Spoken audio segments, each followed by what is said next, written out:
Maman, attends. Ne descends pas, je voulais te parler d'un truc. Oui, quoi? Ferme la portière d'abord.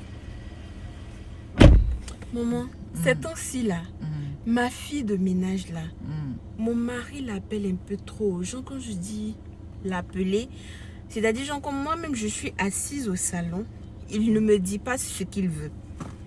Mais la fille de ménage peut être soit dans la chambre, soit dans la cuisine. Il l'appelle jusqu'à dans la chambre.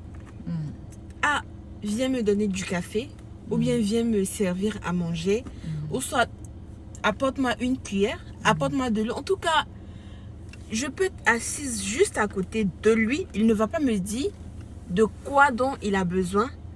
Il appelle la fille de ménage, quelle que soit là où elle est. D'accord. Je comprends plus. Si je comprends, ton mari est très proche de ta fille de ménage. Oui, ils sont très proches. D'accord. Dis-moi, quand cette fille est arrivée, est-ce que toi-même, quand il te demande quelque chose, étant assise, tu dis à cette fille, va faire ça pour papa? Oui, mais vu que c'est pour ça qu'elle est là en fait. Ah, d'accord, c'est pour ça qu'elle est là, non? Oui, c'est pour ça qu'elle est là. Je vous ai dit que les hommes, ils ne travaillent pas avec les oreilles, ils travaillent avec les yeux.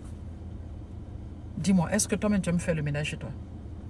Ah, mais c'est fatigant, hein. C'est fatigant. Tu n'aimes pas faire la cuisine, tu n'aimes pas faire le ménage, tu n'es pas intentionné. Ben voilà. Et c'est cette intention que ta fille de ménage lui porte. Et c'est pour cela qu'il est attaché à elle. Et si tu ne fais pas attention, elle va sortir du cadre du ménage pour venir bien le ménager lui-même. Ah non, non, non, non, non. Mais dis-moi, qu'est-ce que je dois faire en fait? Qu'est-ce que je dois faire? Ben, la première des choses, c'est de te débarrasser d'elle au plus tôt. Parce que là, il ne le fait pas intentionnellement. Hein. Il ne le fait pas intentionnellement. Il sait que tu n'es pas disponible pour lui. Donc, il préfère se référer à celle qui peut faire ça. Et tu te rends compte qu'il commence à être proche d'elle sans que lui-même ne s'en rende compte. Et la fille de ménage, comme elle sait que c'est son devoir, elle le fait.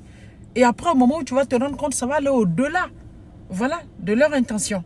La seule chose que tu peux faire en ce moment, soit tu reprends les choses rapidement, tu commences à te mettre à la disposition de ton mari, tu commences à mieux le ménager, tu commences à faire attention à lui. Les hommes n'aiment pas quand on ne fait pas attention à eux. Ils n'aiment pas quand on ne les ménage pas bien. Ou carrément, tu te débarrasses de la servante et tu commences à t'occuper de la maison et de ton mari. Quand il va voir plus le regard sur toi, tu peux prendre une autre servante, mais désormais, tu prends des dispositions. Évitez de tout laisser dans les mains des servantes. D'accord? À trop être proche de vos maris, ben, le pire peut arriver. On ne sait jamais. Il faut que tu fasses beaucoup d'efforts.